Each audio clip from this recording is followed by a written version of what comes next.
please refer to it by the proper name. The proper name is the Democrat shutdown. The Democrat shutdown, not the TSA shutdown, not the partial shutdown of the Department of Homeland Security. No, the official name, per usual, is the Democrat shutdown. You got to make sure you're using the appropriate terminology. It's kind of like, it's like the Save America Act. Remember they started calling it the Save Act, and then Donald Trump was like, no. It's the Save America Act. Go back and rename it, because we're not just saving, we're saving America. And if you tell people this act saves America, it's much better. People are more likely to vote for it. I mean, unless they're Democrats. And then if they don't vote for it, you can say, why didn't you want to save America? If you didn't vote for the Save America Act, obviously you want to harm America. Same thing's true of the Democrat shutdown. When you look at these long lines at the TSA, when you look at these long lines at the airport, when you look at people waiting over 3 hours, lines going out of the terminal into the parking garage, or garage, as they say in Great Britain, then when you look at that, it's just, you have to remember, it's not just, you don't just go, man, this government shutdown. It's not a government shutdown. It's not this partial shutdown of the Department of Homeland Security. It's not that either. This is a Democrat shutdown. So take a look at this. This is out of the New Orleans airport here. Security lines wrapped around for hours. It was so crowded there that you could barely see the floor. An airport spokesperson said TSA is short-staffed at security checkpoints because of the federal government partial shutdown, leading to those longer than usual lines. No, she said it wrong. It's not the federal government partial shutdown. It's the somebody get me Fox News on the phone. That woman, she said it totally wrong. It's not the it's not the partial government shutdown. It's the Democrat shutdown. That's the appropriate terminology. And it was the same story at Houston's Hobby Airport here on Sunday afternoon, lines reaching the parking lot. And it comes as millions of spring breakers are expected to travel over the next 2 months. It was like something out of a movie, and something that you see on the news from time to time, but first time experiencing it. The president and CEO of Airlines for America shared, quote, as TSA officers are facing a $0 paycheck this week, we're seeing firsthand the significant strains that the current DHS shutdown is causing across the aviation system. Yeah, and that's the other thing, too. These people, these TSA agents, the ones that are working without pay. The ones that aren't working are going out and working at jobs that are going to pay them because the Democrats refuse to. The Republicans have voted already. They've already voted to open up the government. They voted to keep the government going. They voted already to get this fund to But the Democrats are the ones that are holding it up, and they're going to hold it up as long as they can. They're going to hold it up as long as possible. They don't care about you. Once again, they don't care about the people that sent them there. They don't care that the majority of people are fine with ICE. The majority of people are fine with the Department of Homeland Security deporting illegal immigrants. They're fine with the Department of Homeland Security going into jurisdictions where there are criminal thug gang member aliens and deporting them. Most Americans don't care about that. But a vocal minority of Democrats, they don't like Donald Trump. They don't like Tom Homan. They don't like ICE. And so they are leading the charge. And now you're suffering. You're losing valuable time. The airports are clogged. And TSA workers who have no qualm, and the TSA workers, they're not to blame. They're going without pay, and they're getting fed up. We're fed up. We had enough. This is the third shutdown in a matter of 6 months. Jovan Petkovic has been with TSA for 10 plus years and is based out of Phoenix. He calls the shutdown a huge economic roller coaster. Houston, Atlanta passengers, how many delays is it? How many flight attendants are being impacted by this because of their flights either being delayed or being canceled out? That means they're not getting paid. If you're not sitting behind the controls as a pilot, you're not getting the paycheck. The Trump Yeah, it's not just the TSA agents, it's everybody. When the TSA lines get long, and they're long, man. Look at this. These are the lines going into the garage. This is in New Orleans. So this is the check-in line. These are people waiting to get through security, and they're not even in the terminal yet. They're in the garage. They can't even, and it's not like a couple people. It's a lot. It's dozens and dozens of people, really probably 100. It circles all the way around. There's cars going in and out. It's probably hot. I mean, I don't know what the temperature is in New Orleans these days, but if it's anything like Florida, it's getting steamy. And all because the Democrats don't like ICE. And here's the thing that they're forgetting to tell you. ICE isn't going anywhere. ICE is funded. ICE has money. ICE is going to stay in operation. Donald Trump is not getting rid of the Immigration and Customs Enforcement Agency. They're not going to do anything. They hired Mark Wayne Mullen. He's going to come in. He's going to make some changes, but operationally, they're still going to be intact. They're already funded through the next 2 years, and nothing the Democrats are doing is doing anything except harming hardworking Americans.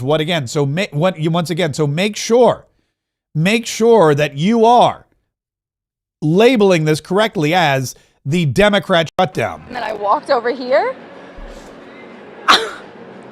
and my jaw dropped. Travelers were shocked to see massive TSA lines span across Armstrong International Airport. Countless people were in the long line that spanned from the parking garage around the airline check-in area and ended on the second level. I had to weave through a bunch of lines that was actually just one line for the security that wove all around, and it was, where does it start? And they're like, in the garage.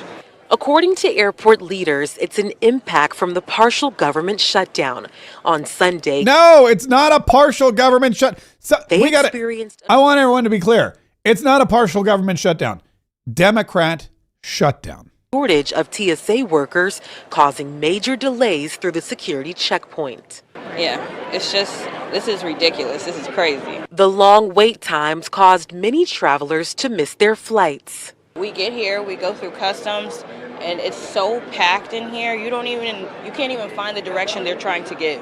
No one wants to stand in this line for over an hour. So I mean, I've flown in and out of New Orleans a lot, and it's, a big hub. So I'm like, they have the TSA on lock. It's never been like this. While TSA workers tried to keep the lines moving, the delays altered travel plans for a lot of people. I mean, we're completely in shock. Obviously, huge respect for the TSA workers that are here doing their jobs and making sure that people are able to get where they need to go. Yeah, props to them, even though a lot of them are not getting paid, and that is of course thanks to the Democrats. So if you're traveling in the next couple of weeks, if you're at the airport, if you're in a 3-hour line, if your flights are delayed or canceled, if you're hot and sweaty and angry, if you can't get to where you're going, then thank a Democrat for that, because the Democrats are the one that are responsible for the Democrat not the partial government shutdown, not the Department of Homeland Security shutdown, the Democrat shutdown. And President Donald Trump is going to make sure everybody knows that. Also, the Save America Act, which again we want to make sure we label it appropriately, is this all ties in together, because now you've got the Democrats who are keeping the Department of Homeland Security shut down and also trying to keep our elections from being safe and secure. And both of those are issues that fly right in the face of what the average American thinks. The average American, by 81%, wants photo ID for elections. The average American, 81% of the voters, 70% of Democrats say we have problems with our election integrity. We've got to make sure that our elections are secure. We've got to make sure that only registered citizens, eligible citizens of the United States are voting and not illegals. And we always hear the same argument. What is it, like 1,000 illegals have voted in elections? That's chicken feed. I mean, any illegals voting in elections, that's bad. I went to a whole election integrity event the other day, and you'd be amazed, shocked at all of, you know what really amazed? I went to this guy, Mark Cook. He did a great job. I went to this election integrity event, and he had a slideshow, and he was showing everybody what was going on. And I'll tell you, it's amazing, because I got doxxed, I got canceled, I got demonetized, I got sued, I got in all kinds of trouble for things that I said after the 2020 election that now turn out to be 100% true. 100% accurate. There's no problem with anything I said. Everything I said was 100% accurate, but now we know it. And so now all that trouble that I went through, all that trouble that we all had, we realize now, oh yeah, we were right. And the reason that we were doxxed and demonetized, and the reason that we were canceled, and the reason we were sued was to try to shut us up so we wouldn't continue talking about what was true and what wasn't. But now we know the truth. And it's really, really fascinating. And that's why we need the Save America Act. And if you don't believe me, Listen to Caroline Levitt. There should be no pushback to any of the common sense proposals in the Save America Act. Let's talk about what is in this bill and what President Trump is pushing for here. Mandatory voter ID in the United States of America. 90% of our country, Democrats and Republicans, support this common sense solution to secure American elections. The only people in this country who don't support that are radical left Democrats on Capitol Hill. That's number one. Number two, requiring U.S. citizenship to register to vote. Another common sense measure that absolutely must be done to secure our elections and the future of our country. And with these other two ideas, with no men and women's sports and with ending transgender surgeries for minor children, these are common sense proposals and policies that, again, are backed by the vast majority of our country. If you look at the public polling from Americans on both sides of the aisle, most Americans don't want young children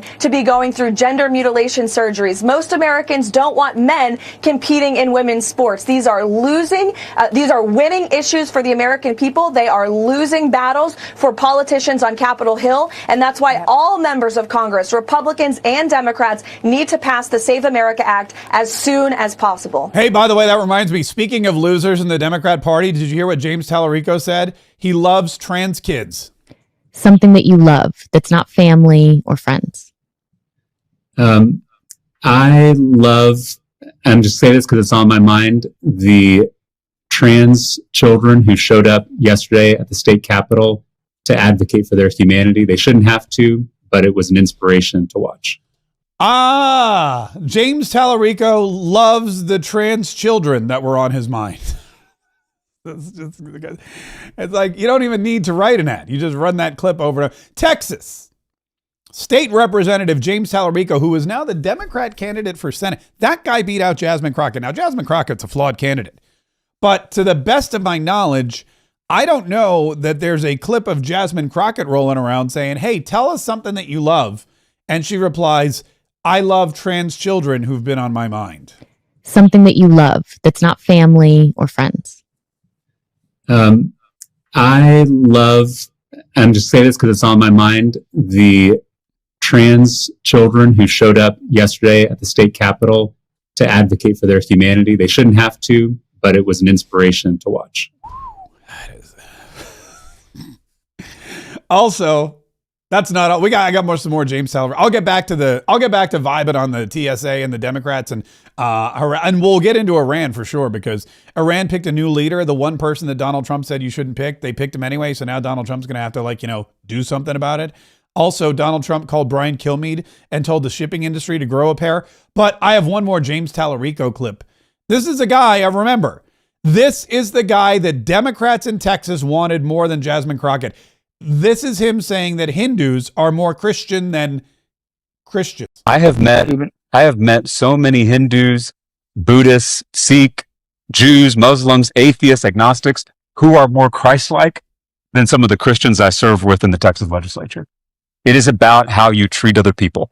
Matthew 25 is people who haven't read their Bible in a while. You're not thinking of Ken Paxton. He's Attorney General. Yeah, well, he follows the 10 commandments rather than the 10 commandments. But Matthew 25 tells us exactly how we're going to be judged and how we're going to be saved. By feeding the hungry, by healing the sick, by welcoming the stranger, which is more timely now than it's ever been before.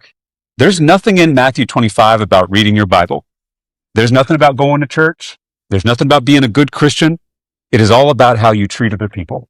And so I've met a lot of people from different faith traditions, people who aren't religious at all, who embody that teaching better than some of the really loud Christians that we have in public office. By the way, how excited or how bored does James, what's his name, Carville look when talking about the Bible? James Carville, the Raging Cajun, is sitting there just picking his ear the whole time James Tallarico's talking. James Tallarico's going on about the Bible. I have met so many Hindus. James Carville is just sitting there looking so unenthused. He's just like, man, we got to talk about the Bible. I don't know nothing about the Bible. I want to talk about Trump derangements, and I want to talk about how big a fat ass Trump is.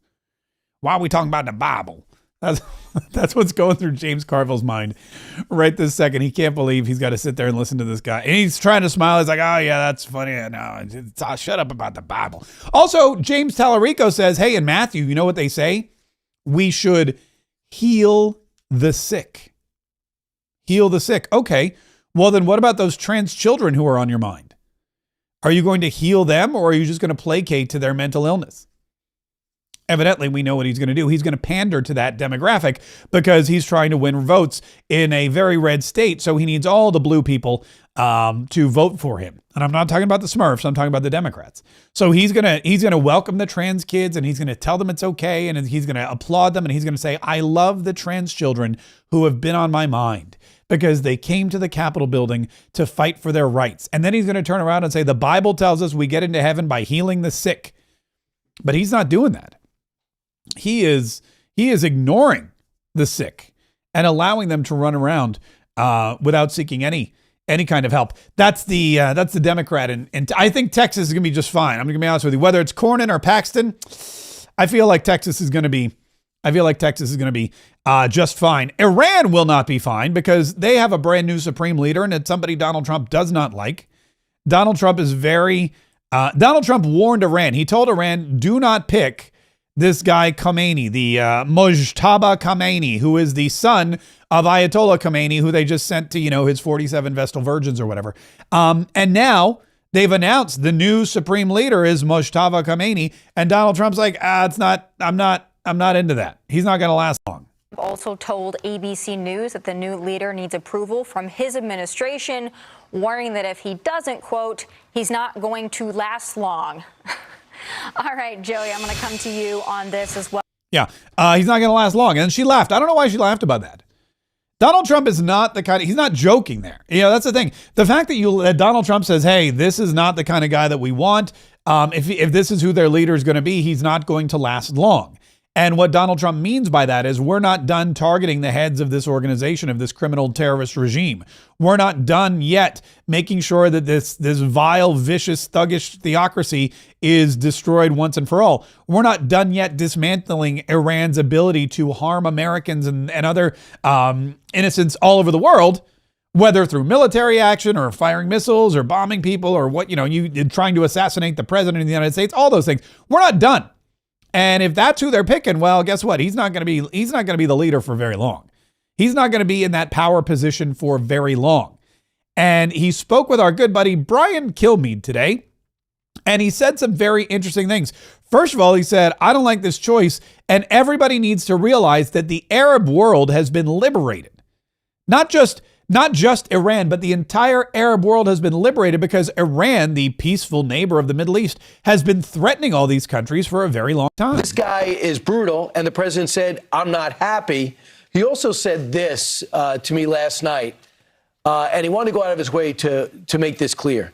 He said, in terms of danger to the region, Iran had thousands of missiles pointed in all these Middle Eastern countries for the last 4 months, most of which have been hit already, by the way. They're going to take over the Middle East. They're going to control it, all of it. UAE, Qatar, Oman, Saudi Arabia. They had 1,200 missiles pointed at these countries. All these nations were afraid of Iran, and they're not anymore. But they had reason to be afraid. We have knocked the hell out of them like no other nation could have, and they still have remnants left. So when the Gulf states are asked, are they shocked? Yes, they are shocked. Number two is they're not going for our bases. Yeah, they hit some of our bases, but they're going for oil refineries. They hit a desalination plant. This morning they hit a refinery over in Bahrain, and now the Arab states are the Gulf states are beginning to hit back. Yeah, and that's something that a lot of people, Dubai is a perfect example. Dubai, an economic center. Dubai, an amazing masterpiece of technological advancement and architectural engineering. Dubai is one of the most incredible states, one of the wealthiest states, and one of the safest.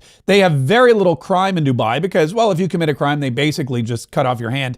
And it's been a tax haven for American expatriates and influencers and business people who have bought massive plots of land and homes and apartments in Dubai. They all drive around in their Lamborghinis, and they brought an entire American subculture to Dubai as a result. Well, now they're getting missiles shot into Dubai, and the hotels in Dubai are getting hit with shrapnel and with drones and all of these other things. And the reason is because Iran has been silently threatening all of their Arab neighbors for a very long time.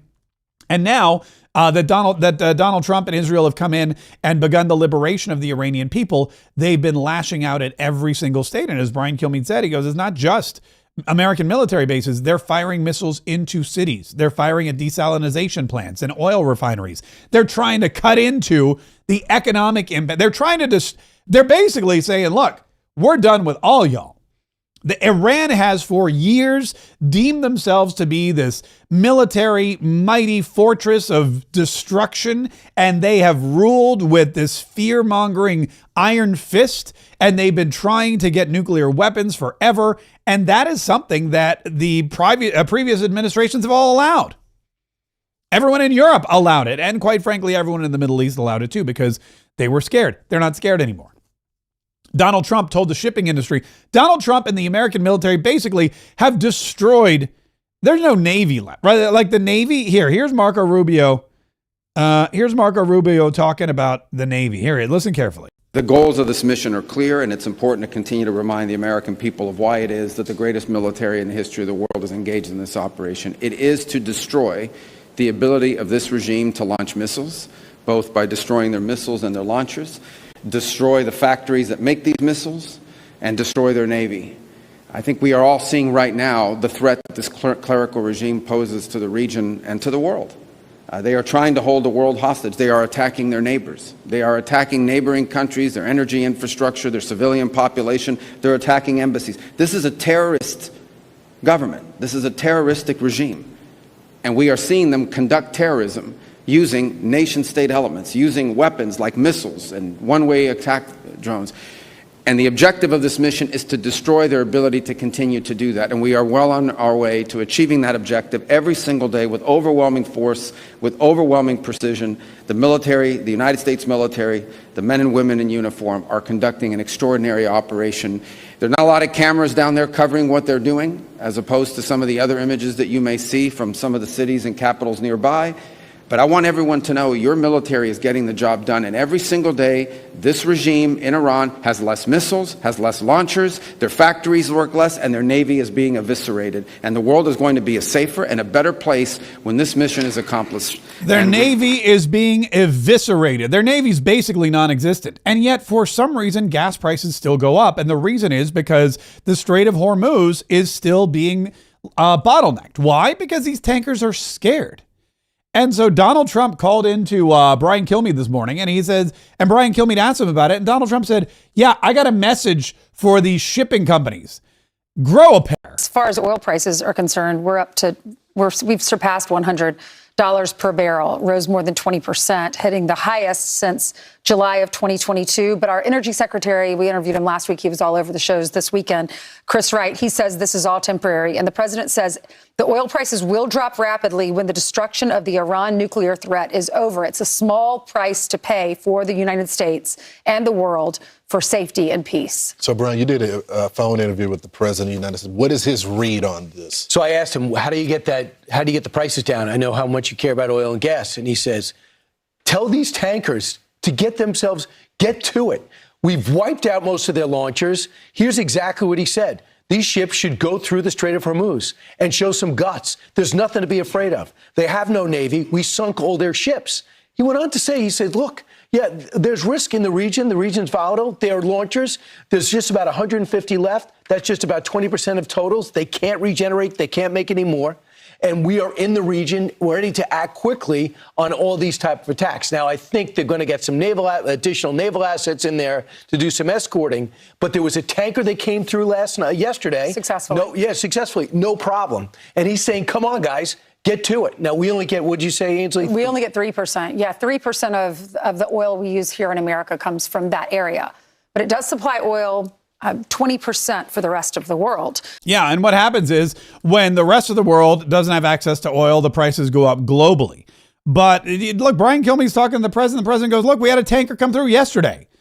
Donald Trump has insured the tank. He offered insurance to all of the tankers. He said, don't worry about it. We're going to federally insure all the tankers. Bring your oil through the Strait of Hormuz. We've got warships on the way. We've decimated their Navy. There's no way that they can touch you or tackle you at all. What we see here, or what we're seeing here, is a negative reaction to what Iran has been doing for years. And now Donald Trump has liberated the Strait of Hormuz for all intents and purposes. There's very little they can do to touch any of these tankers, but the tankers are still scared. So Donald Trump's like, look, we got to grow a pair. Brian Kilmeade also talked to our buddy Mike Waltz, the UN ambassador, about all this stuff. Here's what he said. I just spoke to the President of the United States 20 minutes ago about the Gulf states and their involvement. And what he told me was this.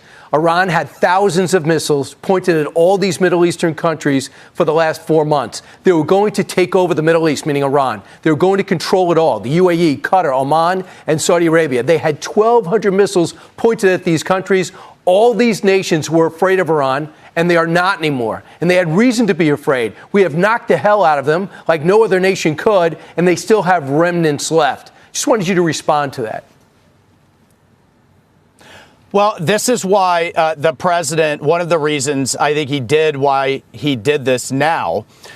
Imagine, we're seeing how the Iranian regime is behaving now. Imagine if the president had kicked the can like so many of his predecessors had, and at the rate that Iran was producing these drones and ballistic missiles, had tens, if not hundreds of thousands years from now. That's the shield that Secretary Rubio has been talking about, behind which they would then develop a full-blown nuclear program, which we know they intended to do. They were not negotiating in good faith. The reason President Trump went now is because they're at their weakest point. And he's not the type of president to kick the can and let future generations have to deal with a much stronger nuclear-armed Iran to then truly hold not just the region, but the world hostage. Ambassador, they think Israel's the problem, but those Gulf states know Iran's the problem. I also asked the president about the rise in oil prices, $100 a barrel. And he said this about the Strait of Hormuz. These ships got to go through the Strait of Hormuz and show some guts. There's nothing to be afraid of. They have no navy. We sunk all their ships and all but 20% of their launchers. What is your reaction and that message to the merchant ships, and that's the Gulf states too, to start getting that oil going through there? Well, to the president's point, we've destroyed their air force, destroyed their air defenses, destroyed 80-90% of their launchers and missile capability, and sank their entire Navy. This is about, I think, emotion. It's irrational. We have eliminated the threat for these both merchant ships, and commerce needs to start moving. In addition to that, the Development Finance Corporation, led by Ben Black, the president and secretary, and he announced that we'll put insurance in place just as an additional safeguard. So these ships need to start moving. I understand from talking to Secretary Wright, our energy secretary, that what they call Suez Max, which is a super tanker, has moved, and we're asking the rest to follow suit. We'll give them the protection they need, and we are knocking the snot out of Iran's capabilities. But again, one more reason why we had to do it now and not wait until they had even additional capability to not just hold the region hostage, but the world's energy supplies. Enough is enough. They've been doing this for 47 years. They started this war 47 years ago. Thank God President Trump is doing what's necessary to end it. Yeah, to end it. All right. So the Strait of Hormuz, if you don't know, is right here. It's right. I got a picture of it here. So the Strait of Hormuz, Iran basically controls. It's Iran and Oman and a little bit of UAE. But basically what happens is all the oil from the Persian Gulf, you've got Kuwait, you've got Iraq, you've got Iran, all this oil that's made here. Iraq takes it to the Persian Gulf. They load it up on all these tankers. And then in order to get it out of the Persian Gulf, they've got to go around this little tiny, it's like there's like a point in there where Oman is.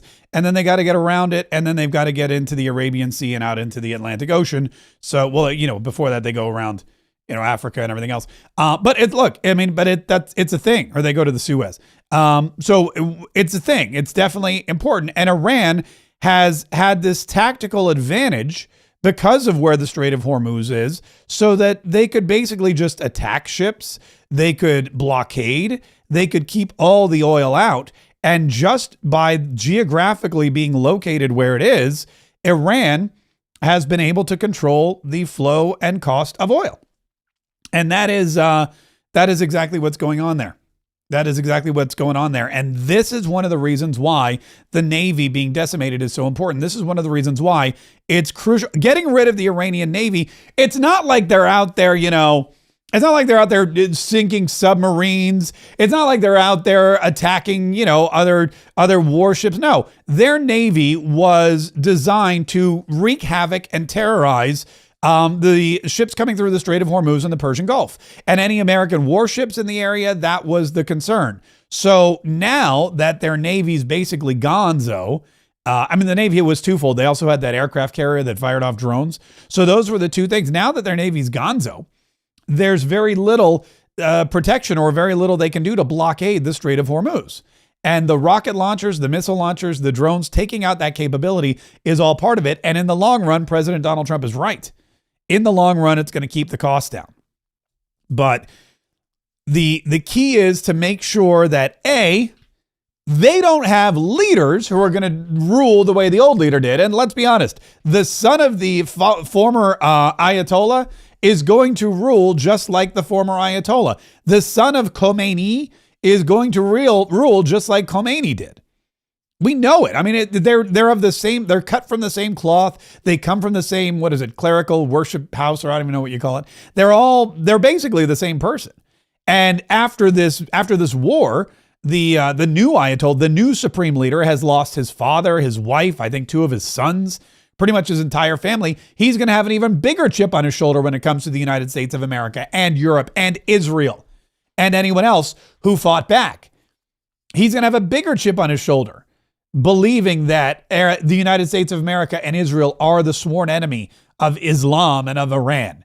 And so Donald Trump's like, he can't be the guy. This is not the guy. This is not the guy that we want in charge. This is not the guy that we're going to have. And so we're going to make sure that he's not in charge. We're going to get rid of him.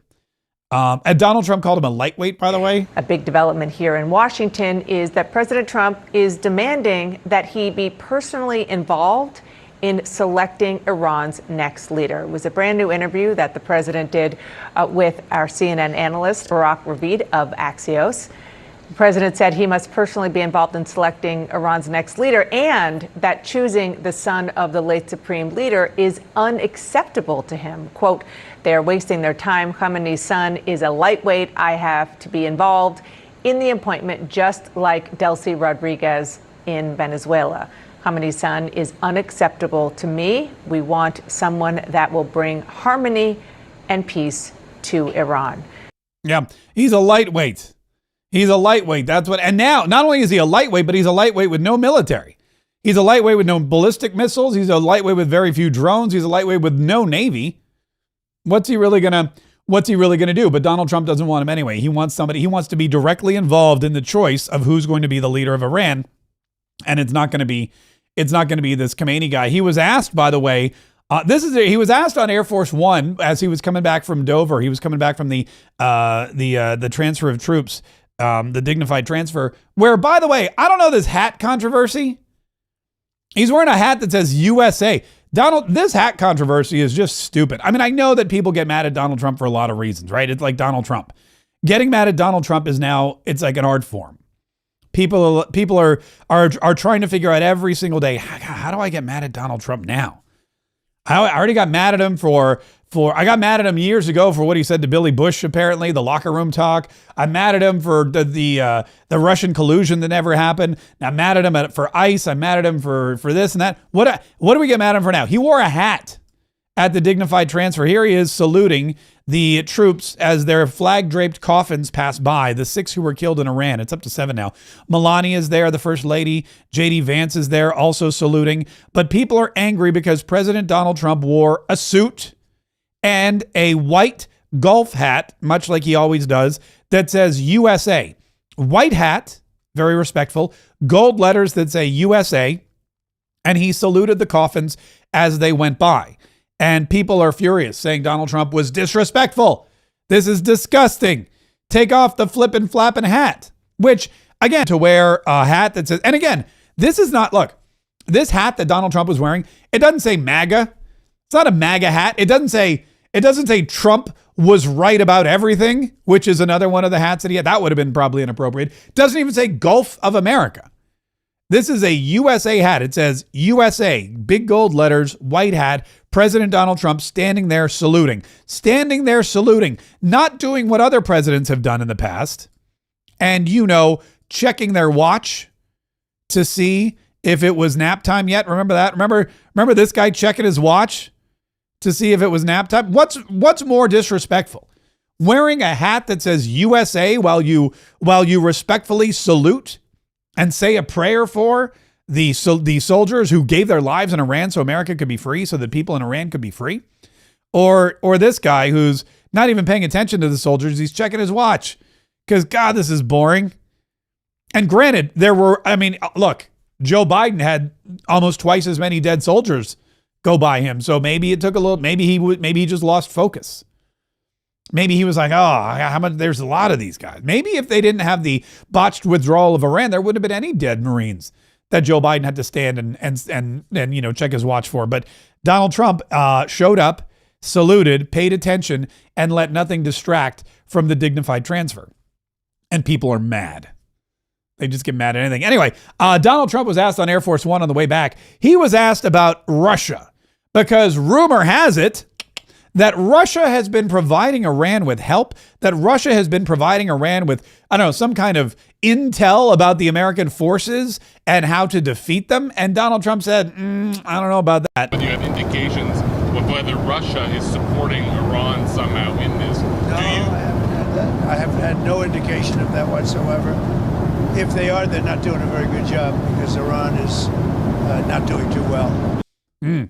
If they're doing, look, I haven't heard that Russia, which is a great answer, but it's like the best answer you could possibly have. Have you heard that Russia and Vladimir Putin have been working with Iran and they've been feeding intel to Iran to help them defeat the American troops? Have you heard that? President Donald Trump, best answer ever. I haven't heard that. I don't know that that's happening, but I'll tell you what, if it is, it doesn't matter. It's not helping. If it is, big deal. They're not doing anything. Nothing is helping them. We're winning by a lot. We're winning the war by a lot. We've decimated their whole evil empire. It'll continue, I'm sure, for a little while. But very proud of the people, the parents. The parents were so proud of their boy, as they call him, my boy. In case the young lady. The parents are so proud. Many of them are military parents, as you know. So but it's always a very sad thing. The war itself is going unbelievably. It's as good as it can be. Yeah. And then this one guy asked a question about unconditional surrender and what that means. And that's a topic. In fact, there was a quote on 60 Minutes. I played it earlier today on the 47 Daily podcast, which I get. Oh, wait, by the way, if you haven't yet subscribed to the 47 Daily podcast, you can do so at the47daily.com. But it's interesting because what happened was Donald Trump was asked about the unconditional surrender. And here's what he said. Can you give us an idea of what unconditional surrender looks like to you? I mean, what do you want from Iran? I said unconditional, not conditional. I said unconditional. It's where they cry uncle or when they can't fight any longer and there's nobody around to cry uncle. That could happen too, because we've wiped out their leadership numerous times already. So it's if they surrender or if there is nobody around to surrender, but they're rendered useless in terms of military. Look, yeah, here's what we'll do. We'll take either a traditional surrender where they wave the white flag and go, I give up, praise Allah. We'll take that. That'd be perfectly fine. Or if we can't get the traditional surrender, we'll just take they're totally debilitated, annihilated. They can't fight anymore. They have no weapons and they're devastated. Either one of those. They don't actually have to formally say, we surrender. We'll take the second one. Sec War Hegseth was on 60 Minutes, which I don't know why, but he was on 60. This is amazing to me too. And this is really telling about President Donald Trump and his administration, because there was a huge piece yesterday. Secretary of War Pete Hegseth sat down with this guy from 60 Minutes. I don't know who he is. And he did this in-depth interview. And that was shocking to me for a couple of reasons, because you may remember that 60 Minutes they're like the fakest of fake news that we've ever seen. This is the organization that interviewed Kamala Harris when she was running for president. Listened to her answers to some questions, realized she answered a question in like the worst way possible, so took a less bad answer from another question, edited it onto her, or edited in place of her horrible answer to a question, and then aired it as if that was the actual answer. And they got busted because during the preview, they played the unedited version, and some internet person realized, wait a minute, that didn't match up. Is 60 Minutes editing Kamala Harris to make her seem less dumb than she actually is? The answer was yes. The answer is that's exactly what they're doing. And so Donald Trump sued, and Donald Trump won. And Donald Trump got a big settlement. And then you would have thought that would have been the end of it. But no. 60 Minutes asked Sec War Hegseth to come on, and Donald Trump and his administration said, sure, we don't hide from anybody. Also, they know that they're talking to one of the most disreputable news organizations on the planet and one of the most propaganda-like TV shows ever created. But the guy asked him, he goes, so what is this? What does this look? What is this? I don't think that's going to happen. I mean, it'd be shocking if it did. But the fact of the matter is there is very little left that they can do. There's really nothing that they can do to stop President Donald Trump, because he's not going to stop until Iran is basically done. And we're on track. Sec War Hegseth said we're totally on track. So basically, there you have it. We're going to just blow them into smithereens. We're going to keep blowing them to smithereens until they either A, unconditionally surrender, or B, just, there's just nothing left of their country, which is probably going to be the more likely. So there's this is really interesting. I haven't really gotten into this yet, but there's this Grand Prix race in Washington, D.C., I believe. Look at this. This is Doug Burgum. 2, 3, go. Unveiling the Freedom 250 IndyCar, because there's going to be a Freedom 250 Grand Prix race in Washington, D.C. this summer. And I know, here's the thing. I don't know a lot about IndyCar racing. I know that they made a movie about it with that guy, Brad Pitt. I know that. I know that it's fast. I know that people really like it. People that are in F1, they call it, right? People that are really into F1, like they love F1. Like, NASCAR used to be the thing, but now everybody seems to love F1. And they're driving these cars.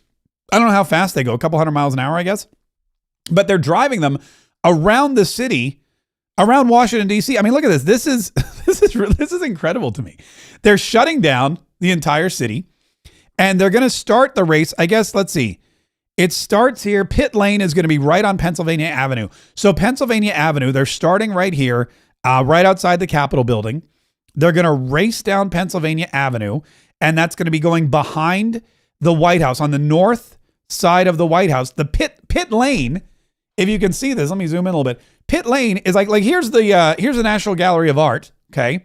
And so pit lane is right here on Pennsylvania Avenue, and then they're going to go up, I guess they don't make it all the way to the White House. Never mind. They're going to go up past the National Archives, come around the National Archives on 9th Street, around the curb toward the National Gallery, down 7th Street. They're going to race right through the National Mall. Like there's a street here. If you're familiar with Washington, D.C., there's a street that cuts right through the National Mall, and they always have like food trucks and ice cream trucks. I guess they'll be gone. They're going to come right past the back of the Smithsonian, circle down Independence Avenue, come up 3rd Street, and then they're going to go right in front of the Capitol building again. So they're not going to actually be near the White House. The White House is a little farther to the west. But it looks like, it's going to be, the circuit length is 1.66 miles. There's 7 turns. I guess it's 250 miles, right? So maybe, I don't know how long are they going around this thing? Like 125 times? If it's a mile and a half, they're going to drive around this part of DC for like 125 laps in downtown Indy cars, which I'm going to be honest with you. They usually go 200. Hopefully with the traffic, it's going to be a lot slower. They're not going to be going 200 with the DC traffic. I don't know what time of day it's going to be, but that could go forever. It's really, but these are the kinds of things that President Donald Trump has planned. These are the kinds of things that the Trump administration has put forward because, look, it's the 250th anniversary of the United States of America. And that only comes around, once.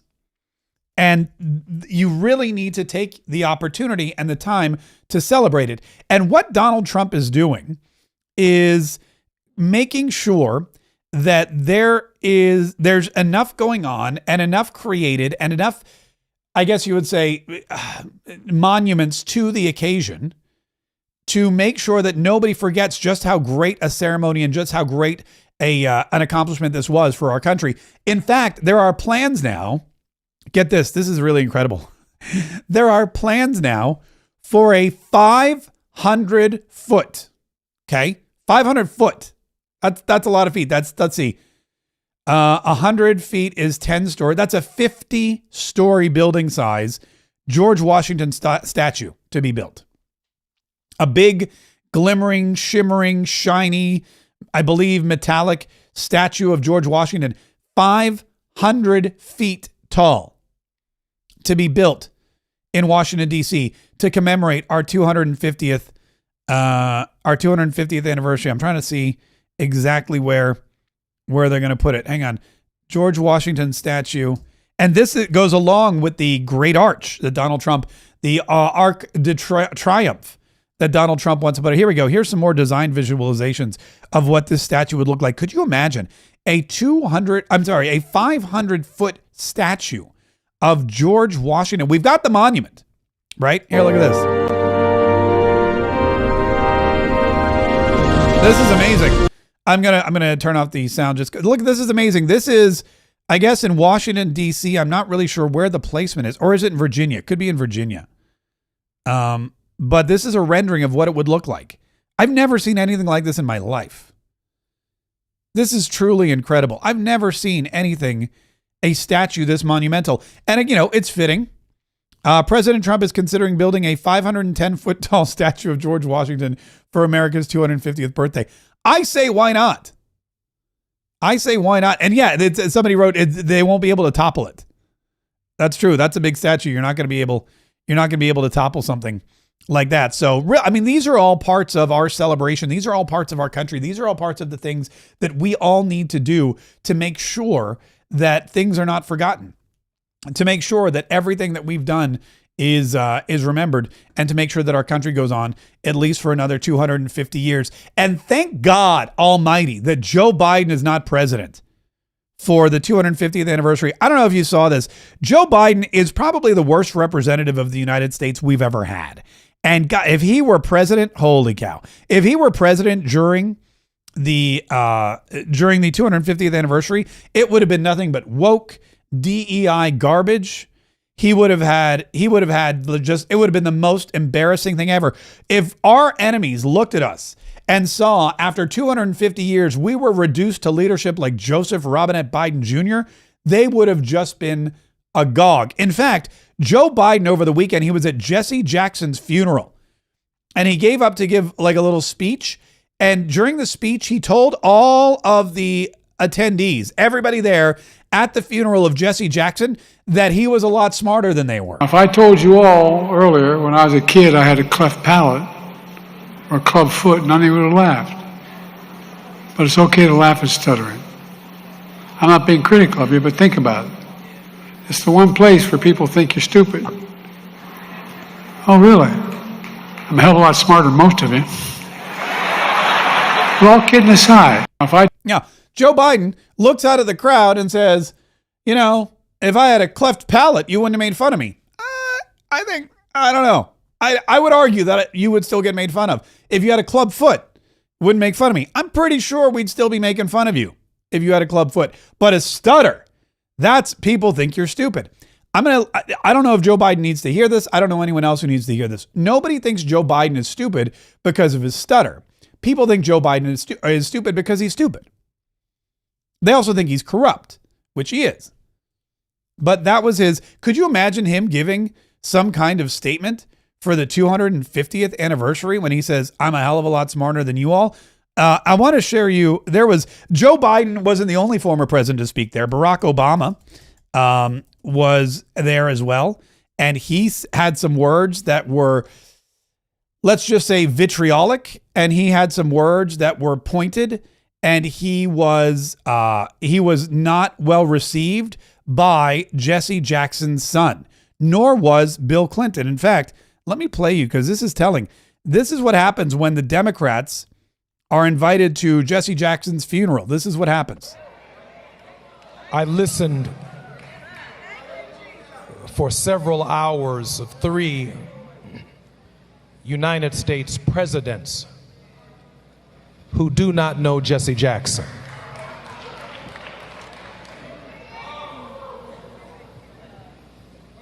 He maintained a tense relationship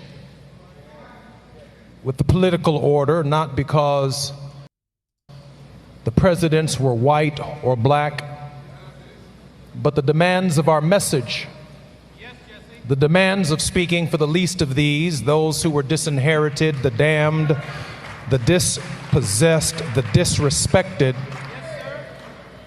demanded not Democratic or Republican solutions, but demanded a consistent, prophetic voice that at no point in time ever sold us out as a people. And it speaks volumes about who the Reverend Jesse Jackson was. Our message has already been delivered today. I can see it all over my mother's face. Rise, Jesse, rise. Give Jonathan Jackson another great round of applause for delivering our family message to the world. Yeah, that is Jesse Jackson's son publicly admonishing Joe Biden, Barack Obama, and Bill Clinton for politicizing Jesse Jackson's funeral and using it to attack Donald Trump, to attack Republicans, and quite frankly, to attack everyone in attendance and call them stupid.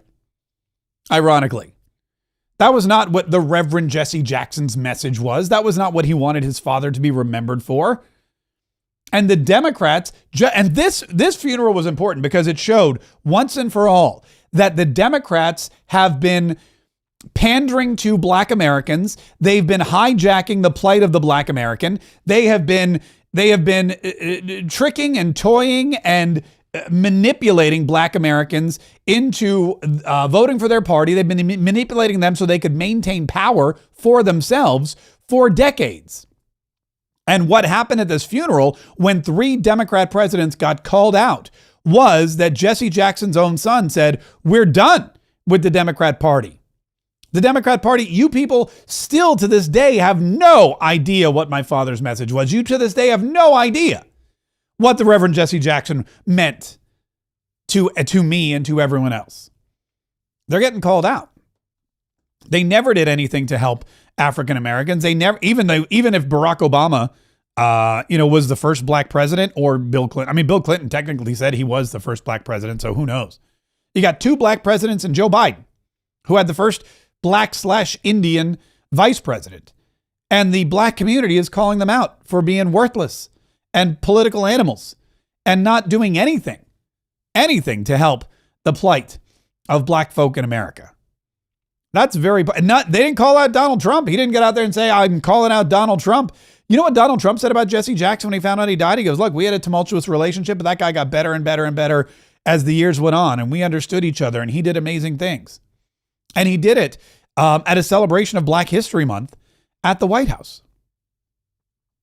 Really, that was really interesting to me. And that was really interesting to watch it happen live. And I think that, again, it speaks volumes about just how ridiculous the Democrat Party has become.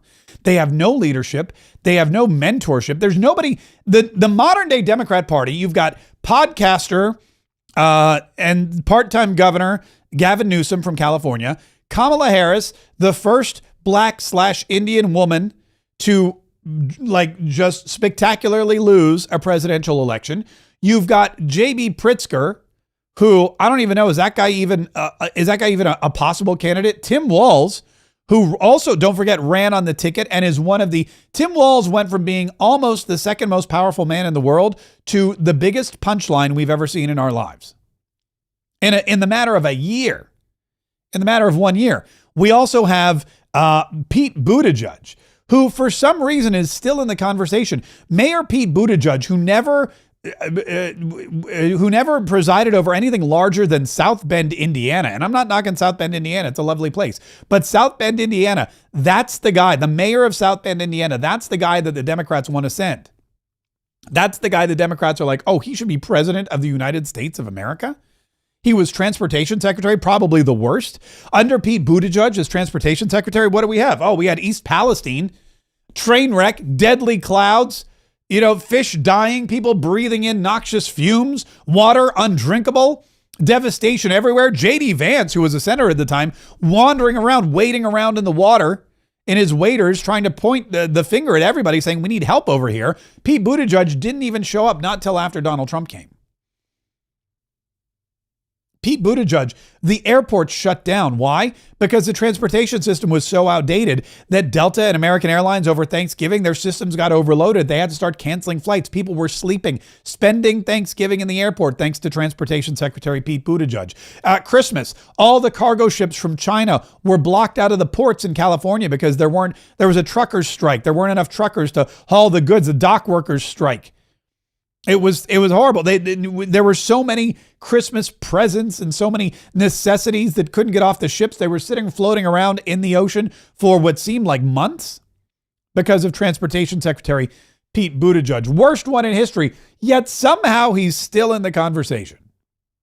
Somehow Pete Buttigieg, with no experience whatsoever, is still tracking like fourth when it comes to the presidential nomination for the Democrat Party coming up here in 2028. Really, really interesting. I'm not really sure how that happens. Maybe it's because he's gay. The Democrats are really into it, just like James Tallarico. Something that you love that's not family or friends. I love, I'm just saying this because it's on my mind, the trans children who showed up yesterday at the state capitol to advocate for their humanity. They shouldn't have to, but it was an inspiration to watch. Yeah. James Tallarico loves the trans children. They've been on his mind.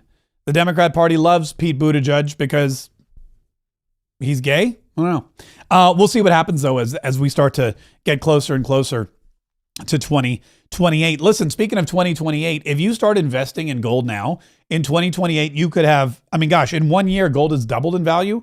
So let's see, if you invest now, 2026, and 2027, it'll be double in value. And if it keeps on this trajectory, it'll be double again. So if you invest $1,000 in gold, it'll be $4,000 by 2028. That's the compounding interest of gold. And very few other investments can do that. Everyone thought Bitcoin was the way, but turns out it's not. I have partnered with Augusta Precious Metals, the premier IRA, gold and precious metal IRA company, to bring you Mark's Wealth Strategy.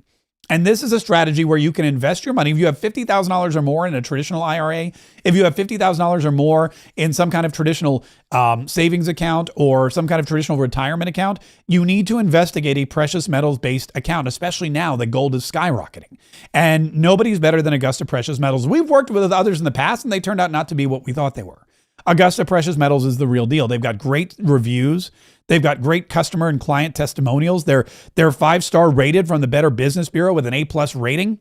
They're truly incredible. And their free gold guide will walk you through everything you need to make sure that you understand how much better for you and your finances in your future a gold-based or a precious metal-based IRA can be. MarksWealthStrategy.com is the website. MarksWealthStrategy.com. You can also text the word wealth to 35052. Let me check. I think that's right.